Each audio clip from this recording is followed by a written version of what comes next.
It's day two of the Peace and Security Forum right here in Senegal, in Dakar. A lot of issues around terrorism, instability, and an array of challenges around insecurity in the continent. You had the Senegalese President Macky Sall speaking about the challenge that is posed by terrorism.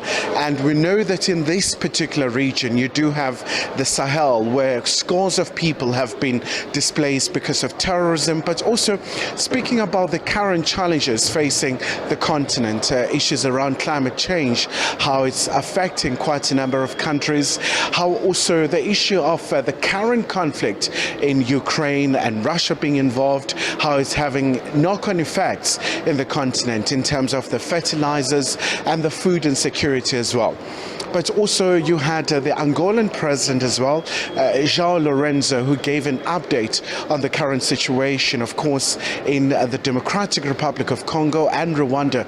We do know in the border there's ongoing conflict, but also we've seen some allegations swirling around that Kigali might be funding some of the rebels in the eastern part of the DRC. Of course, they've since rejected such allegations, but also in the main issues of development really taking center stage here. But most importantly, the issue of making sure that the armed forces are reformed, that's another very important issue, especially because we've seen a number of coups.